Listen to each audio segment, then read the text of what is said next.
BSc second year maths class में आपका स्वागत है। आपका टॉपिक है general conditions of equilibrium of coplanar forces, समतलीय बलों के संतुलन हेतु व्यापक प्रतिबंध। तो सबसे पहले तो संतुलन या साम्यावस्था किसे कहते हैं? यदि किसी पिंड पर लगे दो या दो से अधिक बल उसे विरामावस्था में रखे तो वह बल साम्यावस्था में कहलाते हैं। एक पिंड के एक ही या भिन्न भिन्न बिंदुओं पर कार्यरत दो बल साम्यावस्था में होंगे यदि ए उनका परिमाण समान हो, विपरीत दिशा में हो और एक ही सरल रेखा के अनुदिश हो।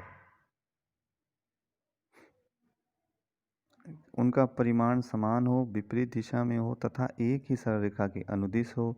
अतः यदि किसी पिंड के एक बिंदु पर दो समान बल विपरीत दिशाओं में लगे हुए हो तो उनका पिंड की साम्यावस्था पर कोई प्रभाव नहीं पड़ता है और उन बलों को हटाया जा सकता है। तो यदि किसी पिंड पर लगे दो या दो से अधिक बल उसे विरामावस्था में रखे तो वे बल साम्यावस्था में कहलाते हैं। अब बलों के प्रकार, kinds of forces, attraction and repulsion, आकर्षण और प्रतिकर्षण। दो भिन्न भिन्न पिंड जिस बल के द्वारा परस्पर समीप आते हैं वह आकर्षण बल, फोर्स ऑफ अट्रैक्शन कहलाता है। भिन्न भिन्न पिंड जिस बल के द्वारा परस्पर समीप आते हैं वह आकर्षण बल कहलाता है तथा एक दूसरे से दूर हटते हैं तो वह प्रतिकर्षण बल कहलाता है। उदाहरण के लिए गुरुत्वाकर्षण बल सर्वत्र प्रयुक्त होता है। Gravitational force.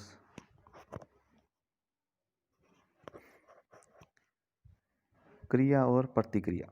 यदि एक पिंड A दूसरे पिंड B के बिंदु O पर संपर्क में है तथा इस पर दबाव डालता है तो स्पर्श बिंदु O पर पिंड A जिस बल F से पिंड B को दबाता है उसे A की B पर क्रिया, एक्शन कहते हैं। इसी प्रकार जिस बल से पिंड B इस बल का प्रतिरोध करता है उसे B की A पर प्रतिक्रिया कहते हैं, रिएक्शन, तथा इसे साधारणतः R से प्रकट करते हैं। न्यूटन के तीसरे नियम के अनुसार क्रिया तथा प्रतिक्रिया को व्यक्त करने वाले बल सदैव समान परिमाण के किंतु संपर्क बिंदु पर उभयनिष्ठ अभिलंब के अनुदिश विपरीत दिशाओं में होते हैं।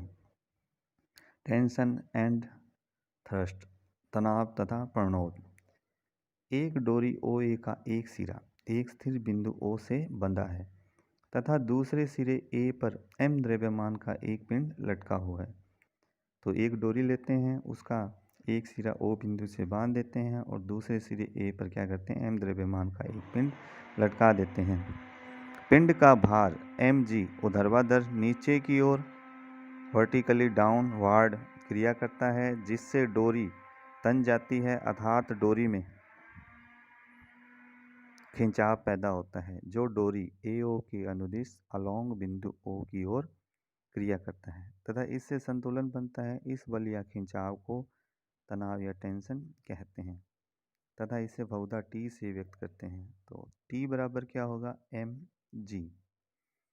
अब B, यदि एक डोरी दो स्थिर बिंदु A तथा B के मध्य खींचकर बांध दी जाती है तो इसमें बिंदु A तथा B पर तनाव पैदा होता है। यह तनाव बिंदु A पर दिशा AB वेक्टर तथा B पर BA वेक्टर दिशा में होता है अर्थात एक तनी हुई डोरी में तनाव समान किंतु विपरीत दिशाओं में होता है। चित्र 0.3 में। आवश्यक नोट, यदि डोरी ढीली हो तो उसमें तनाव T बराबर 0 होता है। सेकंड, यदि डोरी हल्की लाइट अर्थात जिसका भार उपेक्षीय हो तो पूरी डोरी में तनाव लंबाई के अनुदिश अचर एक समान रहता है। तीसरा, यदि डोरी किसी चिकनी खुंडी घिरनी के ऊपर होकर गुजरती है तो पूरी डोरी में तनाव अचर एक समान रहता है। और यदि दो या दो से अधिक डोरियों में एक गांठ नोट लगी हो तो प्रत्येक डोरी में तनाव भिन्न भिन्न होता है। अब प्रणोद किसे कहते हैं? यदि एक पिंड एक छड़ द्वारा धकेली जाती है तो छड़ पर भी पिंड द्वारा एक बल लगता है जो प्रणोद कहलाता है।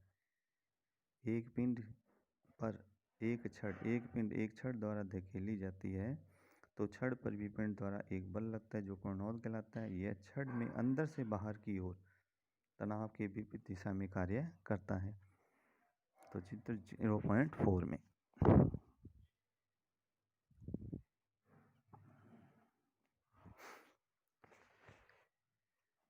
समतलीय बल निकाय का एक बल एवं बल युग्म में समानयन। Reduction of a system of coplanar forces into a force with a couple. A system of coplanar forces acting at different points of a rigid body can be reduced to a single force acting at an arbitrarily chosen point in their plane together with a couple. किसी पिंड के विभिन्न बिंदुओं पर क्रियाशील समतलीय बल निकाय को उनके समतल में स्थित किसी स्वेच्छ बिंदु पर क्रियाशील एक बल एवं बल युग्म में समानित किया जा सकता है। तो सॉल्यूशन मान लेते हैं एक दृढ़ पिंड के विभिन्न बिंदुओं A1, A2, A3, A4 पर क्रमशः समतलीय बल P1, P2, P3, P4 dash dash क्रियाशील है। माना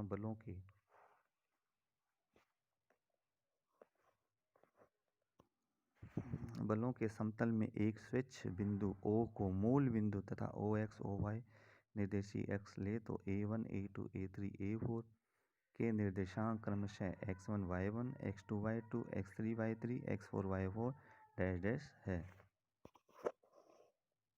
जैसा कि इस डायग्राम में है, x और y निर्देशीय अक्ष हो गए। पुनः माना P1, P2, P3, P4 dash dash बलों के निर्देशीय अक्षों के समांतर वियोजित भाग क्रमशः x1, y1, x2, y2, x3, y3, x4, y4 है। अब हम बल P1 पर विचार करते हैं। जो बल P1 है तो बिंदु O पर OX और OX डैश के अनुदिश दो समान एवं विपरीत बल OX1, OY और OY डैश के अनुदिश दो समान एवं विपरीत बल Y1 लगाने पर पिंड पर कोई प्रभाव नहीं पड़ेगा।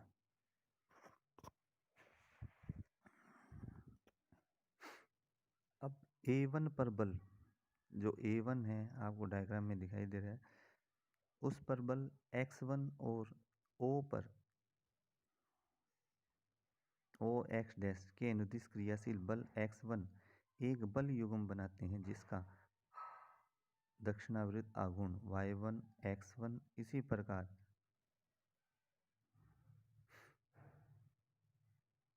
माइनस Y1 X1 है। इसी प्रकार A1 पर बल Y1 और O पर O डैश OY डैश के अनुदिश बल Y1 एक बल युग्म बनाते हैं जिसका वामावृत्त आघूर्ण X1 Y1 है। अतः A1 पर क्रियाशील बल P1 तो बिंदु 1 OX और OY के अनुदिश क्रियाशील बल X1 और Y1 तथा second Y1 small x1 minus capital X1 small y1 आघूर्ण के बल युग्म के समतुल्य है। तो इसी प्रक्रिया को अगर हम जारी रखते हैं और देखते हैं कि दिया बल निकाय निम्न के तुल्य होता है। OX के अनुदिश क्या होंगे? x1 plus x2 plus x3 plus dash dash sigma x1 equal to RX मान लेते हैं। OY के अनुदिश y1 plus y2 plus y3 dash dash sigma y1 equal to RY माना। और बल युग्म का आघूर्ण वो क्या हो जाएगा? Small x1 y1 minus y1 capital X1 bracket बंद प्लस ब्रैकेट के अंदर x2 y2 minus y2 x2 dash dash. तो इसको लिखा जा सकता है सिग्मा ब्रैकेट में capital Y1 small x1 minus capital X1 small y1 equal to G। Equation second. RX एवं RY का परिणामी बल R है तो OX से कोण थीटा बनाता है, तब R equal to under root के अंदर RX की स्क्वायर प्लस RY की स्क्वायर। तथा जो थीटा होगा वो क्या होगा, tan इनवर्स आर वाई बटे में आर एक्स। अतः दिए गए बल निकाय का स्वेच्छ बिंदु O पर क्रियाशील बल R और आघूर्ण G के बल युग्म में समानन किया जा सकता है। अब टिप्पणी, यदि पिंड साम्यावस्था में हो तो साम्यावस्था में होगा तो R क्या हो जाएगा, 0 हो जाएगा। तो अंडर रूट के अंदर आर एक्स की स्क्वायर प्लस आर वाई की स्क्वायर इक्वल टू 0, या तो आर एक्स 0 या आर वाई 0, तो जी भी क्या आ जाएगा 0। सेकंड, दिए गए बलों को स्वयं के समांतर O पर स्थानांतरित मानने पर उनका परिणामी बल स्पष्टतः R है, जबकि O के परित बलों के आघूर्णों का बीजीय योग G है। थर्ड, G मूल बिंदु O की स्थिति पर निर्भर करता है, जबकि R निर्भर नहीं करता है। मूल बिंदु O को अन्यंत्र बिंदु O H के पर स्थानांतरित करने पर यदि नए बल युग्म का आघूर्ण G डैश हो तो G dash equal to sigma bracket में x1 माइनस एच। ये क्यों लिखा, क्योंकि मूल बिंदु को किस बिंदु पर स्थानांतरित कर दिया हमने, ओ एच के पर। तो small x1 minus H, x capital जो स्मॉल x1 था अब वो उसको h दूरी और स्थानांतरित किया तो क्या आ जाएगा, x1 minus H capital y1 minus के ब्रैकेट में कैपिटल x1, या सिग्मा ब्रैकेट के अंदर x1 capital y1 minus H y1 minus y1 capital x1 plus के कैपिटल x1, या g माइनस, क्योंकि स्मॉल x1 y1 और माइनस y1 कैपिटल x1 तो क्या हो गया, g हो गया, और minus h sigma y1 plus k sigma x1, या g minus H R Y plus के आर एक्स 1 और 2 से, क्योंकि सिग्मा x1 क्या है, आर एक्स है, सिग्मा y1 क्या है, आर वाई है। अर्थात g dash not equal to g जब तक कि आर एक्स बराबर 0 बराबर आर वाई नहीं हो तो। आर एक्स और आर वाई के मान अगर 0 हो जाएंगे तो g किसके बराबर आ जाएगा, g डैश के। A system of coplanar forces acting at different points of a rigid body not in equilibrium can be reduced either to a single force or to a single couple। किसी दिए पिंड साम्यावस्था में नहीं के विभिन्न बिंदुओं पर क्रियाशील समतलीय बल निकाय का या तो एक बल या एक बल युग्म में समानयन किया जा सकता है। तो समतलीय बल निकाय का स्विच बिंदु O पर क्रियाशील एक बल R और O के सापेक्ष बल युग्म G में समानयन किया जा सकता है। ये हमने अभी देखा ही था, पढ़ लिया था। अब तीन स्थितियां सामने आती हैं हमारे। स्थिति फर्स्ट, जब R बराबर 0 हो और G नॉट इक्वल टू 0 हो, तो इस स्थिति में क्या होता है, निकाय केवल मात्र एक बल युग्म G में ही समानित हो सकता है। स्थिति सेकंड, जब R 0 नहीं है और G 0 है, तो इस स्थिति में निकाय केवल मात्र एक परिणामी बल में समानित हो जाता है। स्थिति थर्ड, इस स्थिति में बल युग्म G को दो समान किंतु विपरीत बल R से प्रतिस्थापित करते हैं, जिनमें से एक OA के अनुदिश R की विपरीत दिशा में तथा दूसरा O डैश B के अनुदिश R की दिशा में क्रियाशील होता है, जहां OO डैश बराबर G बटे R तथा OO डैश लंबवत OA। इस प्रकार के प्रतिस्थापन के अंतर्गत O पर क्रियाशील बल एक दूसरे को संतुलित करेंगे तथा निकाय बिंदु O डैश पर O डैश B के अनुदिश क्रियाशील एक बल R में समानित हो जाएगा। इस प्रकार बल निकाय को एक बल R में समानित किया जा सकता है, जिसकी क्रिया रेखा O से तो नहीं गुजरती परंतु मूल क्रिया रेखा के समांतर होगी। अतः प्रत्येक स्थिति में एक दिए गए बल निकाय का या तो एक बल में या एक बल युग्म में समानयन किया जा सकता है। इक्वेशन टू द रिजल्टेंट, परिणामी का समीकरण। मान लेते हैं बल निकाय O पर क्रियाशील एक बल R तथा O के सापेक्ष G आघूर्ण के एक बल युग्म के तुल्य है। तो 1.3 के अनुसार यदि बल निकाय को केवल एक परिणामी R में समानित करें तो यह परिणामी O डैश पर O डैश B के अनुदिश क्रियाशील होगा। यदि O डैश B पर कोई स्वेच्छ बिंदु H1 की ले तो इस बिंदु के सापेक्ष संगत बल आघूर्ण G डैश लेता हूँ। G डैश इक्वल टू क्या हो जाएगा, G plus H R Y plus के R X. G dash equal to G minus H R Y plus के आर एक्स, ये हमने अभी किया ही था, H के पॉइंट लिया था यहाँ, ये G minus H R Y plus के आर एक्स, तो ये वही चीज़ है। G डैश इक्वल टू क्या हो गया, G minus H R Y plus के आर एक्स। परंतु परिणामी की क्रिया रेखा पर स्थित किसी बिंदु के सापेक्ष बलों के आघूर्णों का बीजीय योग शून्य होता है। तो G minus H R Y plus के R X equal to 0, H R Y minus K R X equal to G। अतः H1 की का बिंदु पथ X R Y minus Y R X equal to G, जो कि परिणामी का अभिष्ट समीकरण है। अब एक एग्जांपल लेते हैं। Forces 13, 10, 5 kg weight act along the sides BCCA and AB of an equilateral triangle ABC. Find the direction and the magnitude of their resultant. एक समबाहु त्रिभुज ABC की भुजाओं BCCA AB के अनुदिश 13, 10, 5 किलोग्राम भार के बल क्रियाशील है, तो परिणामी का परिमाण एवं दिशा ज्ञात करनी है। तो सबसे पहले मान लेते हैं मूल बिंदु B है तथा BC x अक्ष है। पुनः माना BC तथा BC के लंबवत बलों के वियोजित भागों का बीजीय योग RX और RY है। तो क्या किया, B को तो मूल बिंदु मान लिया और जो BC है वो क्या है, XX है। ऐसा डायग्राम में B मूल बिंदु है, BC X होगी और तीनों बल लगे हुए हैं BC पर 13, ACA पर 10 और AC पर AB पर 5। तो समबाहु त्रिभुज है तो कोण कितना होगा, 60 डिग्री। सबसे पहले RX, तो इसका वियोजित भाग जो 13 है वो कैसे चलेगा, BC XX के अनुदिश RX मतलब तो 13 कोस 0 डिग्री प्लस 10 कोस 120। हमें तो XX के अनुदिश, क्योंकि ये 60 है तो जो XX से कोण बन रहा है वो कितना है, 120 डिग्री प्लस 5। अब ये नीचे की तरफ जा रहा है तो ये XX के अनुदिश कितना हो गया, पाई प्लस 60, 60 तो है ही और 180 और जुड़ेगा।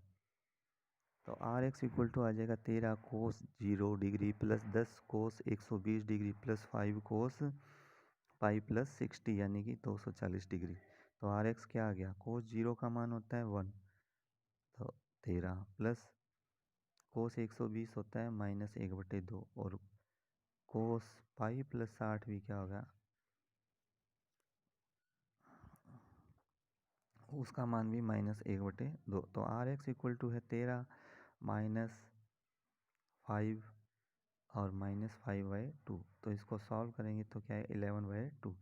इसी प्रकार से जो RY क्या हो जाएगा, 13 sine 0 plus 10 sine 120 plus 5 sine pi plus 60 degree. तो साइन 120 होता है √3/2 और साइन पाई प्लस 60 डिग्री हो गया। उसको सॉल्व करेंगे तो 180 प्लस तीसरे खाने में, और साइन क्या होता है, माइनस होता है, तो माइनस √3/2। इसलिए RY equal to 13.0 plus 10 √3/2 plus -5 √3/2। तो 10 में से 5 √3/2 गए तो क्या बचा, 5 √3/2। तो परिणामी क्या होता है, R इक्वल टू अंडर के अंदर RX की स्क्वायर प्लस RY की स्क्वायर, तो इक्वल टू, तो 11/2 की स्क्वायर करेंगे तो 121/4 प्लस और 5 √3/2 की स्क्वायर करेंगे तो क्या हो गया, 25 75/4। इसको सॉल्व करेंगे 4 लघुत्तम आ गया और ये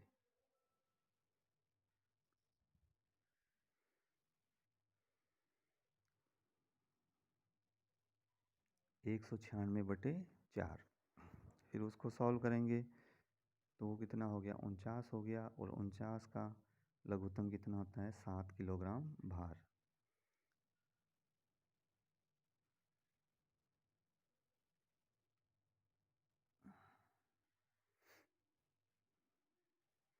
यदि परिणामी बी सी के साथ कोण थीटा बनाता हो तो theta equal to tan inverse R Y बटे में R X equal to tan inverse 5√3/2 बटे में 11/2 या tan इनवर्स 5√3 बटे में 11। क्योंकि बटे में 2 से 2 कट जाएगा तो हमारे पास थीटा इक्वल टू क्या आ जाएगा, tan इनवर्स 5√3 बटे में 11।